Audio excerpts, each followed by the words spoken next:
qui ont choisi cette salle. Je vous rappelle, donc, on va discuter du sujet du fabriqué en France. On va voir si c'est possible avec donc Thierry Pellarin, président directeur général, Laurent Siffert, responsable industriel, et Cédric Petit, responsable développement des opérations chez Ramus Industrie. Ce matin, on discute de savoir si privilégier le fabriqué en France est possible. On vient en discuter avec Francis Bertrand sur l'intérêt finalement de relocaliser un certain nombre d'industries de l'eau en France. Et ce matin, on a, pour en parler, Ramu Industrie, donc, qui conçoit et construit de la robinetterie industrielle entièrement en France. Et donc, nous avons trois intervenants. Thierry Pellarin, qui est donc le PDG de Ramu Industrie, Cédric Petit, qui est présent aussi, responsable des opérations de la communication, et Laurent Petit, qui est responsable des opérations. Moi, je me présente, je suis Anne Pedro-Moinard, je suis Plume et pour mon réseaudo.fr. Et donc, je vais animer cette session autour de l'idée de savoir, finalement, est-ce que c'est possible aujourd'hui dans la commande publique de privilégier le fabriqué en France? Est-ce que c'est faisable au regard des contraintes réglementaires? Mais aussi, qu'est-ce que ça peut apporter à une collectivité en termes de visibilité politique et de marketing territorial que de faire le choix de produits fabriqués en France et donc de circuits courts dans les réseaux d'eau. L'atelier va se dérouler de la façon suivante: une vingtaine de minutes d'intervention et ensuite une vingtaine de minutes de questions jusqu'à 10h45. Donc, c'est un atelier interactif. Vous pouvez poser vos questions dans le chat. Elles sont les bienvenues. Je les relayerai à nos intervenants. Et donc, on va peut-être pouvoir commencer. Donc, on démarre dès maintenant avec Thierry Pellarin, Cédric Petit, Laurent Siffert. Donc, démarrons cette matinale par une première question à vous, Thierry, peut-être, et puis vous compléterez Laurent et Cédric si vous le souhaitez. Mais je voudrais qu'on revienne d'abord sur votre choix. Ramu Industrie, vous avez fait le choix il y a 20 ans de rester en France pour toute la chaîne de production, donc vraiment de A à Z. J'aimerais que vous reveniez sur cette histoire, ce choix, pourquoi l'avoir fait, qu'est-ce qui l'a motivé et finalement quels avantages vous y avez trouvé. Donc voilà, Thierry, vous avez la parole pour nous expliquer un peu ça. Oui, donc bonjour. On a choisi donc de maintenir notre activité, notre PME en France, hein, car on croyait et on croit plus que jamais donc à son savoir-faire, notre savoir-faire et à ses valeurs humaines qui sont donc très importantes pour nous. Ramu Industrie est le type même de la vraie PME française patrimoniale. J'entends par là que Ramu Industrie donc est pas dirigé par des contraintes, par des financiers ou par des fonds de pension. Donc ça c'est très important. Donc pour recadrer aussi un petit peu le débat sur la PME, j'entends beaucoup de choses sur les PME. Quand on parle de PME 300 personnes, pour moi c'est pas une PME. La vraie PME elle est entre 20 et 80 personnes. Voilà. Donc je disais que Ramu Industrie on est implanté sur Chambéry. Hein. C'est vrai qu'on n'a pas délocalisé donc à l'époque, hein, surtout donc c'était la grande mode dans les années 90. Hein. Et maintenant, quand je vois que le mot qui va être donc le mot phare en ce moment, c'est la relocalisation, pardon. Hein. C'est vrai que ça fait pas sourire parce que donc tout notre savoir-faire, donc le savoir-faire français quand même a beaucoup donc été expatrié. Qu'il revienne, il ne reviendra jamais. Le savoir-faire français, il est parti. Hein. Il a été copié, il a exploité. Donc nous, on a vraiment privilégié donc de rester ici. On est fiers aussi de participer quelque part à la vie économique locale, départementale, voire nationale, bien sûr. Et est-ce que, juste, vous pouvez nous expliquer en quelques mots, il y a 20 ans, qu'est-ce qui a motivé ce choix? Peut-être 2-3 arguments où vous vous êtes dit, Oui, bien sûr, ce serait moins cher. Il y a des avantages qui vous ont été présentés, mais qu'est-ce qui, dans deux, trois facteurs clés qui ont motivé le choix de rester en France? Pour toute la production, encore une fois, je le dis, parce que ce n'est pas uniquement le design ou l'assemblage. D'accord. Voilà. Oui, parce qu'on voilà. Ouais, parce qu'on insiste, hein, c'est bien toute la production qu'on est fabricant en France, on est fabricant, donc hein, on part de la fonderie jusqu'aux éditions. Mais je laisserai après la parole à Laurent. Hein. Donc, ce qui a motivé notre choix, c'est vrai que c'est notre savoir-faire. Donc, on veut encore le développer. Hein. Donc, on a toujours on a un service recherche et développement qui est assez important chez nous. Hein. Donc, ce qu'on voulait, c'est encore développer ce savoir-faire et puis se positionner sur des niches, hein, sur des appareils où nos concurrents, bien sûr, savent faire, mais n'ont pas les mêmes prérogatives que nous ou les mêmes valeurs techniques que nous. Voilà. Donc, il y avait cette dimension de haute valeur ajoutée et de qualité plutôt que de quantité sur des éléments très particuliers. Exactement. Après, c'est vrai que c'est un choix industriel hein, qui n'a pas toujours été facile à assumer parce qu'on a dû beaucoup, à notre niveau, beaucoup investir, hein, notamment sur les parties techniques, hein, sur les valeurs humaines, hein, c'est surtout sur les hommes, sur les équipes, et puis aussi sur les parties, on va dire, les parties commerciales, les parties ventes, notamment sur l'export. D'accord, merci beaucoup. Laurent, peut-être vous vouliez rajouter quelque chose? Que voilà, c'est d'avoir de la flexibilité, d'avoir les leviers dans la fabrication, d'activer certains produits par rapport à d'autres, également de pouvoir pallier un déséquilibre du carnet de commandes, hein, parce que ce n'est pas toujours un équilibre parfait, et également de la maîtrise de la qualité des produits. C'est-à-dire que quand on maîtrise du début à la fin, on n'a pas la surprise lors des essais finaux, mais on a, quand on maîtrise les fonderies, l'usinage, la peinture, l'assemblage jusqu'à la vente en finale, on est vraiment la maîtrise complète du processus, ça qui permet de garantir un niveau de qualité élevé. D'accord. Ma deuxième question, ce serait aujourd'hui, avec votre expertise et votre expérience, est-ce que vous pensez que privilégier le fabriqué français, le fabriqué en France dans la commande publique, c'est possible? Et plutôt, on en a parlé en préparant cette table ronde. Vous soulignez plutôt au départ qu'il y a des freins et des contraintes. Est-ce que vous pourriez nous expliquer un petit peu quels freins ou quelles contraintes vous rencontrez dans la commande publique pour le fabriquer, pour privilégier le fabriqué en France? Je ne sais pas qui veut répondre à cette question. Voilà, pardon. Super. Les contraintes, ce n'est pas forcément des contraintes. Hein, donc, c'est le code des marchés, tout simplement. Alors, le code des marchés, donc, il passe donc par des appels d'offres qui sont publics. Hein. On va dire la finalité, c'est souvent c'est l'État, c'est les collectivités locales, hein, des syndicats des eaux. Et c'est vrai que on se réfugie parfois trop sur ce fameux code des marchés. Alors, c'est un code des marchés français qui est aussi européen. En France, je ne connais pas de préférence nationale. Hormis le politiquement correct, hein, on n'a pas de préférence nationale comme on peut le retrouver dans certains pays, où certains pays ont des appels. C'est vraiment la fabrication, donc on va dire locale, fabrication du pays.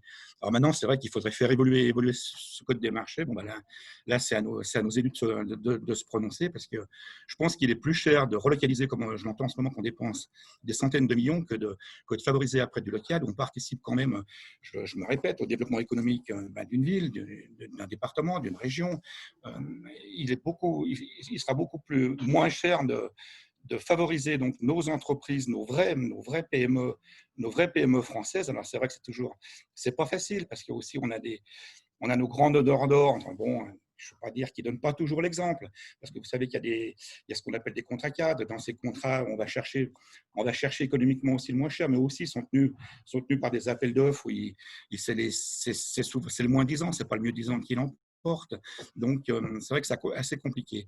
Maintenant, je ne comprends pas non plus les collectivités qui achètent des produits exotiques et qui savent, mais des exemples, j'en ai l'appel, mais on va y passer la journée, hein, et qui savent à partir d'un moment que dans, je sais pas, dans 2 ou 3 ans, même sur un délai plus court, que le produit va être remplacé. Qu'est-ce que le mot d'ordre actuel du gouvernement, c'est qu'est-ce qu'on entend sur les réseaux d'eau?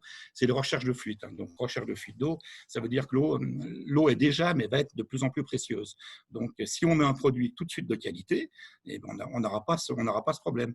C'est vrai qu'on raisonne à court terme, on raisonne pas sur du comme on devrait le faire sur du long terme.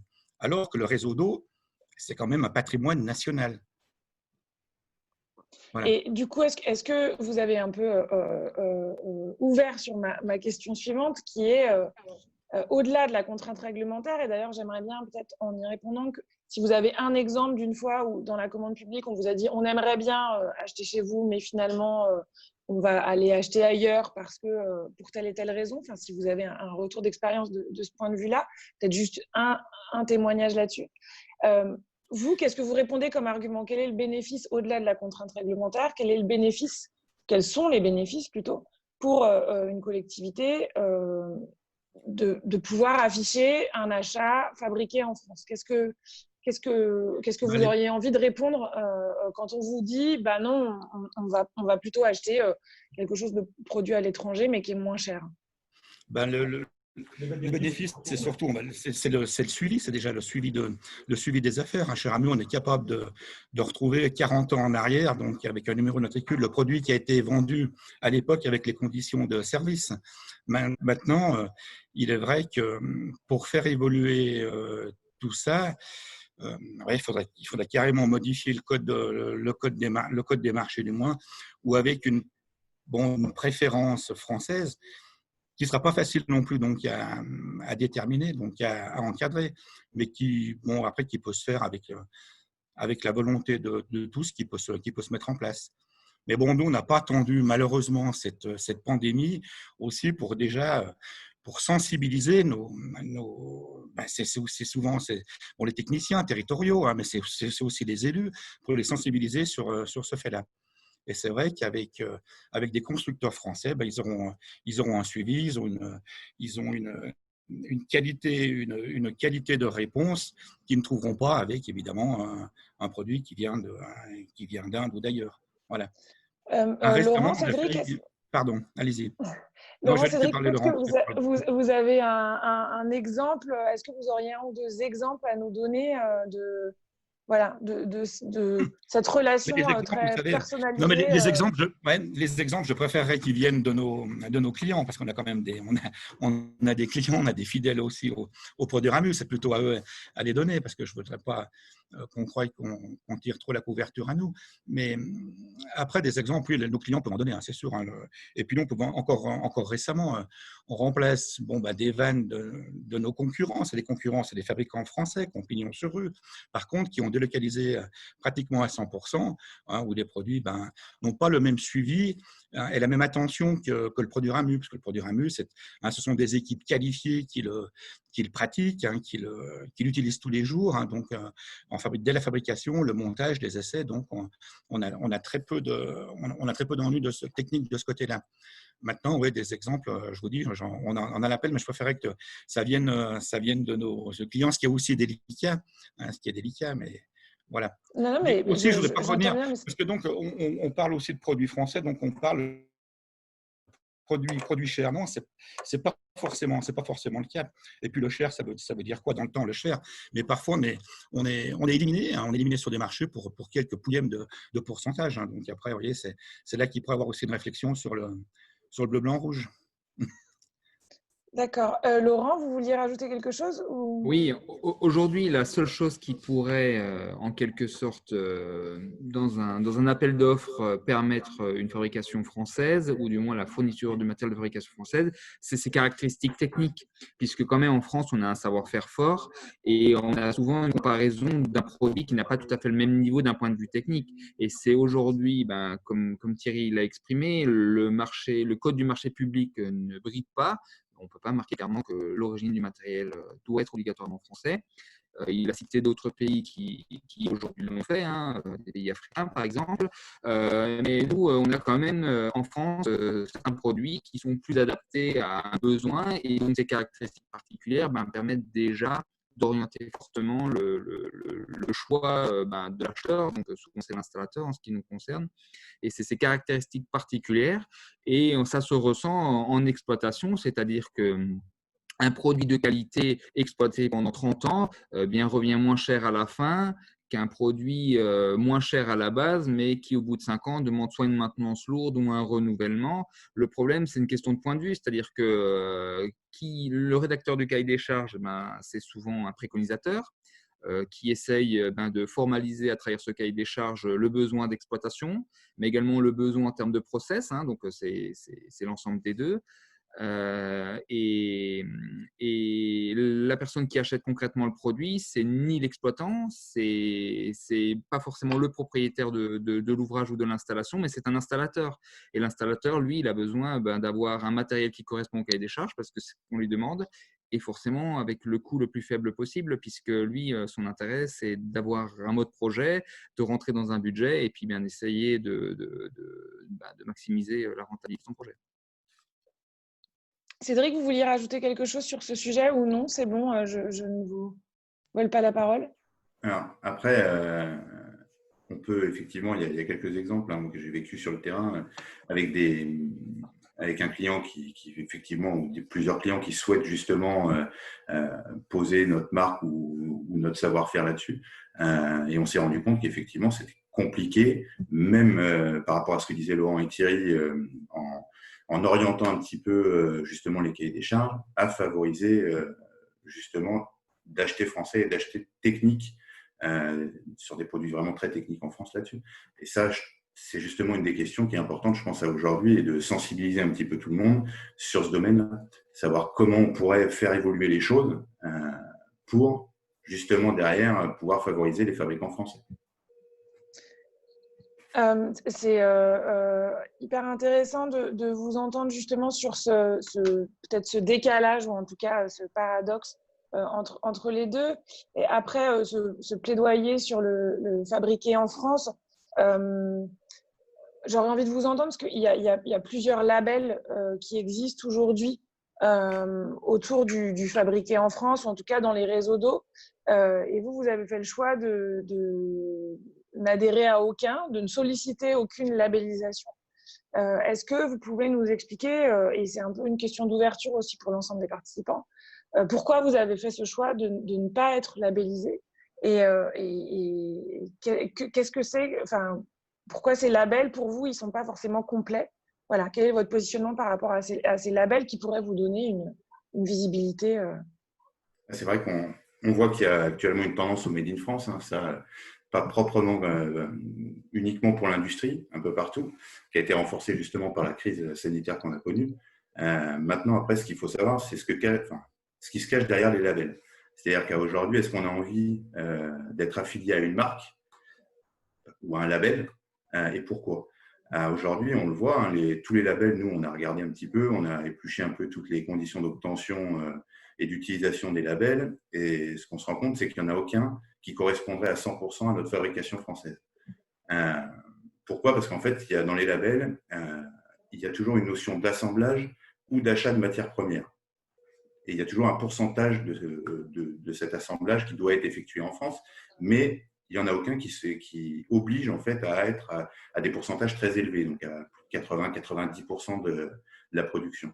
Nous, ça ne nous intéresse pas, étant donné qu'on fabrique vraiment tout en France, c'est-à-dire qu'en gros, de la fonderie, comme on a vu tout à l'heure avec Thierry et puis Laurent, jusqu'à l'usinage, l'assemblage, les essais, etc. Aujourd'hui, on n'en trouve pas. Il n'y a aucun label qui existe, aucun groupement d'entreprises, il n'y a pas de fédération là-dessus où on peut retrouver vraiment des fabricants français, complètement français. Et nous, c'est le but, si demain on devait adhérer à un label, c'est de valoriser en fait notre production.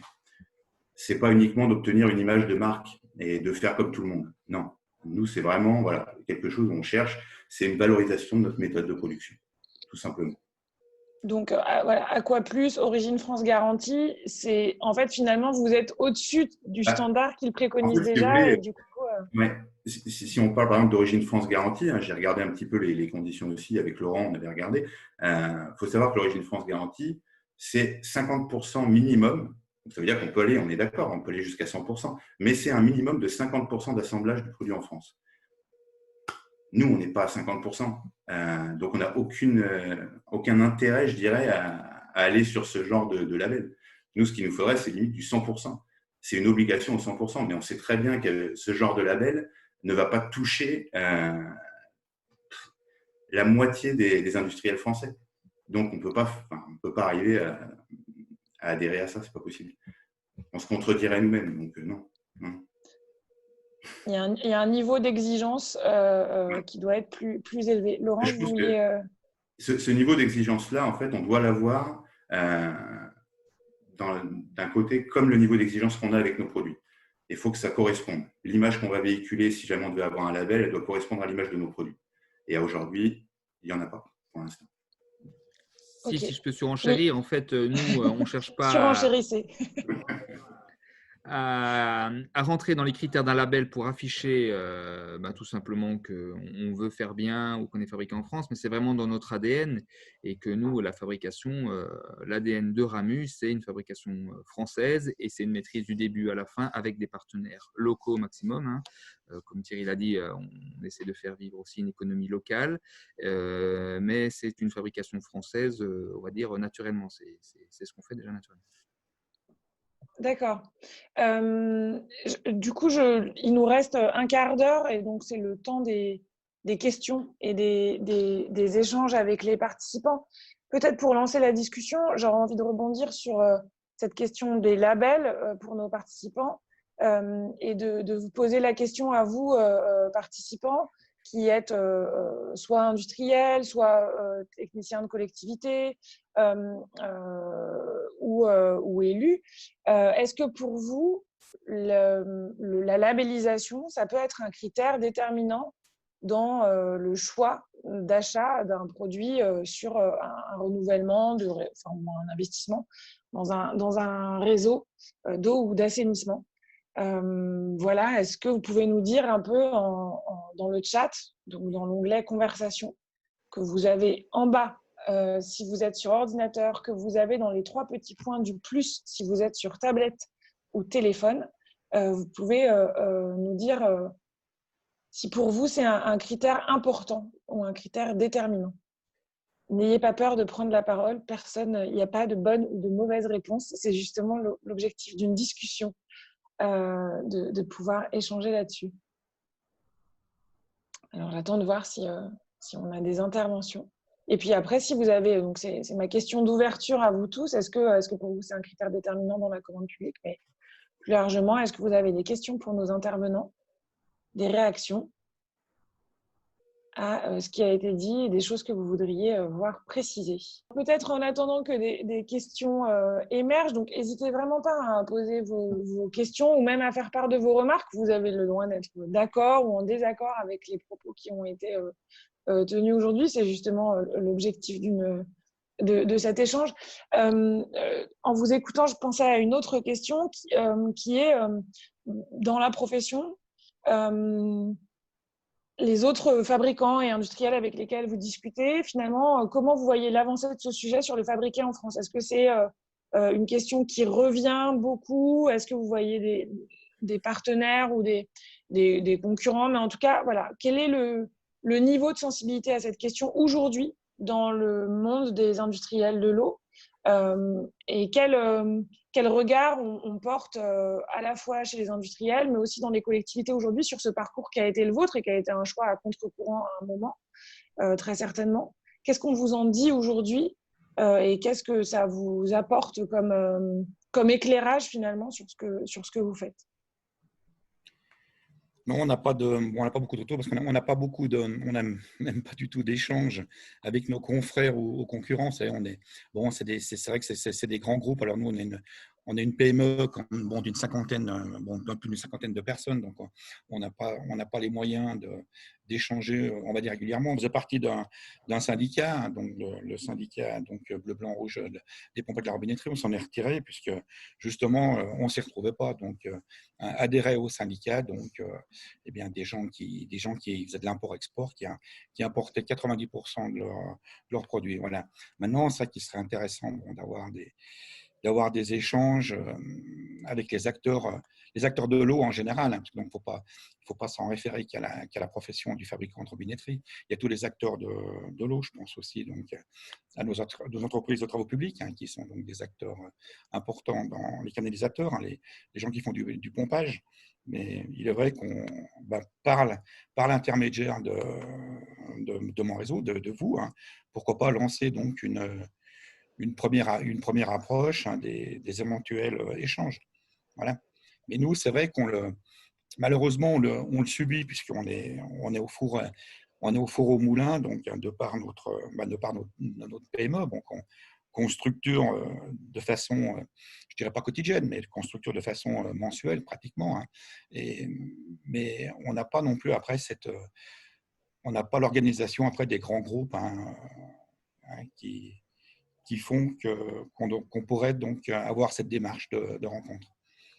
Mais Et nous, est-ce que bien sûr on est très ouvert, hein, parce qu'on a l'impression après qu'on est les derniers petits Gaulois. Non, pas les derniers petits Gaulois. Donc on est très ouvert. Hein.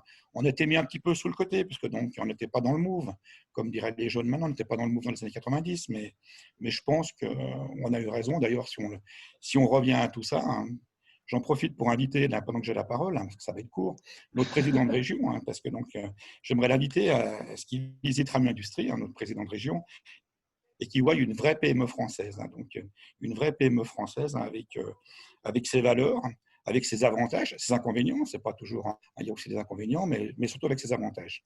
Voilà. Christophe, oui, allez-y. Oui, alors j'ai une question à vous relayer, Anne.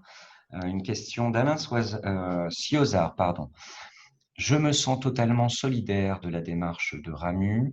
Von Roll a le même positionnement au niveau européen. Il me semble important de porter les mêmes valeurs plus qu'un label ou une norme. Ne préférez-vous pas un compétiteur européen qui porte vos valeurs qualitatives et sociales qu'un Français qui labellise ses produits et qui, au final, ouvre la porte aux produits exotiques? Anne. Du coup, la question est relayée. Je vais peut-être la reformuler. Il me semble ce qui est intéressant ici, c'est aussi la dimension de savoir à quelle échelle se joue le fabriqué en. Ce que semble dire Alain Siozard aussi, c'est que fabriqué en France ou fabriqué en Europe, est-ce que finalement, c'est peut-être pas aussi intéressant d'avoir une fabrication européenne parce que ça permet d'avoir une dimension à une échelle plus large et que c'est peut-être plus intéressant de s'associer avec des gens qui fabriquent en Europe plutôt que effectivement d'avoir un label fabriqué en France, mais où ce serait juste un tampon à poser sur des produits assemblés de différentes provenances. Qu'est-ce que vous en pensez de cette notion d'échelle ? Est-ce que voilà, vous avez réfléchi aussi à vous dire quelle est l'échelle la plus pertinente ? Est-ce que c'est la France ou l'Europe par rapport à la structuration du marché à l'heure actuelle et puis par rapport justement à ce qu'on disait tout à l'heure sur la contrainte réglementaire qui est une contrainte européenne plus qu'une contrainte française ? Ouais, juste une petite réflexion. C'est vrai que bon, plus qu'une réponse. Hein. C'est aussi compliqué d'échanger avec les pays européens, c'est surtout nos pays voisins, nos pays donc, qui sont donc aussi vraiment industriels. Donc, je pense à l'Italie, et surtout à l'Allemagne. Mais il est difficile aussi d'échanger avec eux si on n'a pas des échanges après donc on va dire financiers ou d'intérêt financier. Donc l'Allemagne protège de façon, on va dire, l'Allemagne protège, ils protègent leur société, donc à l'échelle, c'est vrai qu'à l'échelle nationale, ils protègent bien leur société. En France, on le fait beaucoup moins. Maintenant, produire en Europe pour des histoires de coûts de revient, de productivité, ça peut être que dans les pays, dans les pays donc, récemment rentrés dans l'Union européenne, qu'on connaît, je pense, donc, la Roumanie, la Pologne, de ce type-là. Autrement, les autres pays industriels n'ont pas d'intérêt ou de vocation à travailler avec nous. Alors, je vous relais la remarque de Alex Mazoyer, qui est une remarque sur laquelle je vous laisse rebondir, qui dit peut-être l'idée, c'est de ne pas opposer les pays, mais plutôt de mettre en œuvre les bons leviers pour augmenter les exigences qualité sur les produits utilisés. Il dit, je suis d'accord avec à la fois Alain Ciozard et Ramu sur le savoir-faire, mais qu'il n'y a pas forcément d'équivalence entre le lieu de production et le niveau de qualité. Donc, on peut produire de qualité, pas uniquement en France. Qu'est-ce que vous voudriez répondre à ça? Et je rebondis sur la question de Valérie qui vient d'arriver, et qui demande quels sont vos arguments pour prouver la qualité de vos produits sur la durée par rapport à vos concurrents. Voilà, parce qu'elle dit que c'est un élément qui est pertinent pour convaincre nos élus. Donc, je reformule un peu les deux questions qui étaient, est-ce que l'objectif, c'est pas plutôt de sensibiliser les élus à la question de la qualité, de faire très attention au niveau de qualité, et finalement, le lieu de production, c'est secondaire par rapport, finalement, une fois qu'on a mis un niveau de qualité très élevé, peut-être il reste plus beaucoup de constructeurs ou de fabricants. Et la question aussi et quels arguments on utilise justement pour faire valoir l'exigence de la qualité. Donc voilà, c'est deux questions que je remets dans le débat. La qualité, pour moi, d'un produit, elle est sur 2 points. La première, c'est la qualité en termes de conception. De manière très pragmatique, est-ce qu'on choisit une épaisseur de tôle de 3 mm ou une épaisseur de tôle de 5 mm? Ça, c'est bien à l'amont. Je pense que ça fait partie de notre savoir-faire. Et là, je pense que ce n'est pas forcément directement lié au lieu de fabrication, mais plus à une philosophie d'entreprise et ainsi de suite. Ensuite, en termes de fabrication, aujourd'hui, on fabriquerait à 2500 km de chez nous une fonderie qu'on ferait usiner, qu'on recevrait chez nous. Eh bien déjà, on serait heurté à un problème de maîtrise beaucoup moins grande puisqu'on aurait un certain nombre d'étapes qui s'enchaîneraient sans la maîtrise et qui ne permettrait pas d'avoir le niveau de maîtrise qui nous permettrait de garantir à la fin un niveau de qualité. Aujourd'hui, très facilement, chaque étape, on effectue un contrôle intermédiaire qui nous permet de maîtriser et de garantir que le produit final soit de qualité. Et ça, la distance, malheureusement, de notre point de vue, à notre échelle d'une PME, ne permettrait pas de maîtriser la fabrication au même niveau et donc forcément, ça en découlerait sur la qualité finale. Est-ce que vous voulez rajouter des choses, Cédric et Thierry, sur la question de Valérie, sur aussi quels arguments? Donc là, j'entends que Laurent apporte un argument qui est à la fois la qualité initiale du produit et qui rejoint ce que disait Alex sur ça ne dépend pas forcément du lieu de production. Donc, c'est aussi un choix de savoir quel niveau de qualité, mais qu'après, il y a une question de niveau de service et de continuité, c'est-à-dire une forme de bon sens industriel où, comme on connaît bien son interlocuteur et qu'on sait qu'il maîtrise l'ensemble de la chaîne, on va avoir plus de réactivité. Est-ce que c'est ça l'argument que vous utilisez principalement? Est-ce qu'il y en a d'autres? Non, mais l'argument, c'est vrai que c'est l'expérience de nos produits qui sont installés, donc de la longévité de nos produits qui sont. Maintenant, il est vrai que la qualité, on la retrouve bien sûr à l'étranger. Pourquoi? Parce qu'on a complètement délocalisé notre savoir-faire. C'est comme moi. Donc demain, on peut encore le faire, où il y a 20 ans en arrière, on serait parti avec toute l'usine. On aurait mis l'usine déjà à 2600 km de chez nous ou plus loin, en Chine, en Inde, au Vietnam. Bon, maintenant, il y aurait une plateforme logistique qui serait ici de 5-6 personnes, et puis toute l'usine serait donc en Inde, bien sûr, avec une qualité, puisque donc on aurait à l'amont les équipes Ramu avec le savoir-faire. Mais bon, après, c'est vrai que je ne pense pas que ce soit comme ça qu'il faille raisonner. Il est évident. Et j'ai envie de vous demander sur la question de la distance, et pour revenir à la question de Valérie, qui me semble intéressante dans le contexte où il y a un souci écologique de pas mal d'élus, en tout cas, la préoccupation environnementale est quand même forte. Est-ce que c'est un argument que vous utilisez de dire aussi, finalement, nos produits, ils n'ont pas voyagé sur 5000 ou 10 000 km. Et donc, l'empreinte carbone de nos produits, elle est finalement moins forte que d'autres et elle permet d'afficher dans un projet d'une collectivité type neutralité carbone ou en tout cas territoire zéro émission. Voilà. Est-ce que vous vous en servez de ça comme argument? Non, il est vrai que non, on s'en sert pas. Bon, c'est aussi c'est un peu récent, hein, tout ça. On a nos élections municipales, hein, qui ont bien marqué qui marquent bien un tournant, donc un tournant écologique. Hein. Mais non, on s'en sert pas. Mais il est vrai qu'aussi Ramu Industrie donc a toujours cette volonté de s'équiper donc au niveau industriel. Alors après, on n'a plus beaucoup d'écart en prix avec. Il y a un écart, mais il n'est pas significatif comme il y a une dizaine d'années où il y avait 50-60%. Voilà. Alors, mais il est vrai, je l'avais dit, d'ailleurs, bon, c'est malheureux, hein, mais c'est arrivé. Hein, quand la Chine toussera, on tremblera tous. Hein. La Chine a toussé, et là, c'est vrai que tout le monde tremble. Hein. Et il y a pire que Ramu, il y a pire que la robinetterie. Hein. Alors, relocaliser, oui, il faut relocaliser de façon aussi européenne, mais après, c'est aussi une politique. Hein. On va rentrer dans des débats donc, sur de long terme, une vraie politique européenne. Une vraie politique européenne, on n'aurait besoin de personne. Hein. Maintenant, il ne faut pas rester non plus, c'est vrai qu'il ne faut pas rester dans son petit coin de français. Il faut évoluer, pourquoi pas avec nos pays voisins, mais par contre, après, là, c'est une volonté de nos élus. Hein. Ce n'est pas nous les industriels, mais on ne subit pas non plus les politiques, parce que donc, les industriels, on n'attend pas non plus nos élus pour développer nos sociétés. Ça, c'est aussi quand même un fait important, dont on ne parle pas assez. Conclure sur cette idée-là, cette double idée des échelles, de savoir à quelle échelle c'est le fabriquer a peut-être sa pertinence à la fois pour les élus et pour les industriels. Je vous remercie de votre participation à tous, de la richesse de ces échanges.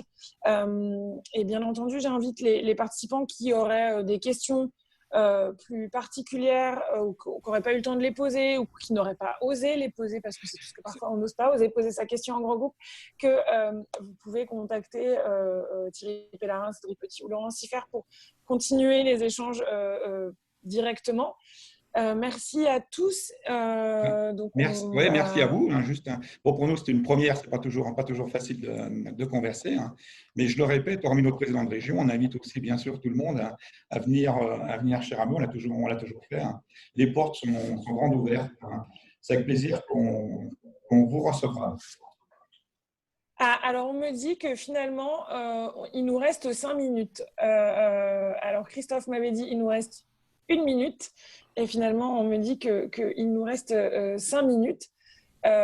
Donc, peut-être que j'en profite justement sur cette dernière remarque sur l'invitation au président de région. Moi, je voudrais savoir, est-ce que vous avez des retours d'élus donc dans les collectivités avec lesquelles vous travaillez, voilà. Est-ce que vous avez des retours d'élus sur cette évolution-là, justement? Est-ce qu'il y a des élus qui vous disent « Ah ben maintenant, ça m'intéresse parce que c'est quand même plus chouette ». Alors, laisse conclure sur les élus, peut-être, et sur est-ce que c'est Laurent Wauquiez, votre président de région, hein? Oui, je ne voulais pas prononcer son nom parce qu'il Non, je plaisante. Non, mais bien sûr, il est très présent sur la région, il est très, très présent. Hein. Bien qu'avec une région, c'est vrai qu'on la région Auvergne-Rhône-Alpes est très vaste, hein, mais on voit que Laurent Wauquiez donc, il développe une politique industrielle aussi qui est agressive. Hein. Il veut maintenir les emplois, développer la région. Hein. Bon, c'est plus facile de développer la région Rhône-Alpes peut-être que d'autres, hein, mais c'est vrai que nos élus ont toujours été avant-gardistes. Hein.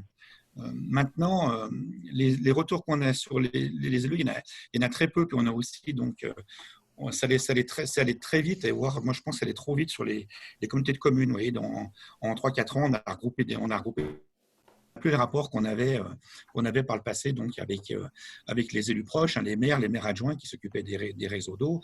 Maintenant, bon, c'est structuré autrement. Hein, c'est structuré autrement par des directions techniques territoriales, hein, qui sont très compétentes. Vous avez plus de mal à identifier les interlocuteurs. Nous, on a beaucoup moins. Oui, on a beaucoup. Exactement. Ouais. Exactement. Quoi, ils sont identifiés, mais c'est vraiment donc c'est moins les élus qu'on avait que les élus qu'on avait par le passé. C'est vrai qu'avant, on était vraiment en contact avec les élus, les présidents d'un syndicat.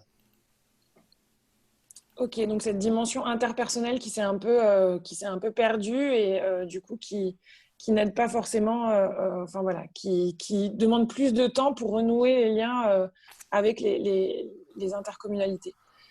Donc remercie à tous de votre participation.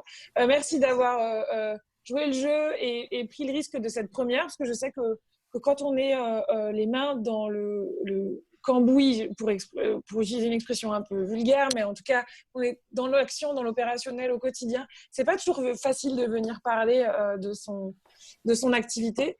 Donc voilà, merci à tous.